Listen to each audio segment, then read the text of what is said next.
ಹೆಂಗಪ್ಪ ಇದು form fill ಮಾಡೋದು? ಹಾಯ್ ಆಂಟಿ, ಏನ್ ಮಾಡ್ತಾ ಇದ್ದೀರಾ? ಈ ಗೃಹಲಕ್ಷ್ಮಿ ಫಾರ್ಮ್ ಫಿಲ್ ಮಾಡೋಣ ಅಂತ ನೋಡ್ತಾ ಇದೀನಿ ಕಣಪ್ಪ. ಫಿಲ್ ಮಾಡಕ್ಕೆ ಬರ್ತಿಲ್ಲ ನಂಗೆ. ನೀನೇನ್ ಬಂದಿದ್ದು ಹೇಳಪ್ಪ. ನನ್ನ ಹೆಂಡತಿನ ಕಾಫಿ ಕೇಳದ್ನಾ? ಪಕ್ಕದ ಮನೇಲಿ ಹೋಗ್ಬಿಟ್ಟು ಹಾಲು ಇಸ್ಕೊಂಬ ಅಂತ ಅಂದ್ಲು. ಅದಕ್ಕೆ ನಮ್ಮ ಅಮ್ಮನ ಕಾಫಿ ಕೇಳ್ದೆ. ಪಕ್ಕದ ಮನೇಲಿ ಹೋಗ್ಬಿಟ್ಟು ಸಕ್ಕರೆ ಇಸ್ಕೊಂಬ ಅಂತಾರೆ. ಅದಕ್ಕೆ ನಾನು ಸಕ್ಕರೆ ಹಾಲು ಇಸ್ಕೊಂಬರೋದಕ್ಕೆ, ಅದಕ್ಕೆ ಕಾಫಿ ಕೊಡಿಯೋಣ ಅಂದ್ಬಿಟ್ಟು ನಿಮ್ಮ ಮನೆಗೆ ಬಂದ್ಬಿಟ್ಟೆ. ಹೌದಾ? ಏ ಸೊಸೆ ಅನ್ಸ್ಕೊಂಡಿರೋಳೆ, ಇವನ್ಗೆ ಒಂದ್ ಗ್ಲಾಸ್ ಕಾಫಿ ತಗೊಂಡ್ ಬಾ.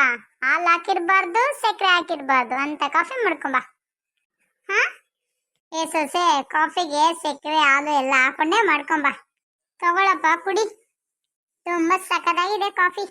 ಎಷ್ಟೇ ಆಗ್ಲಿ ಬಿಟ್ಟಿ ಕಾಫಿ ಅಲ್ವಾ?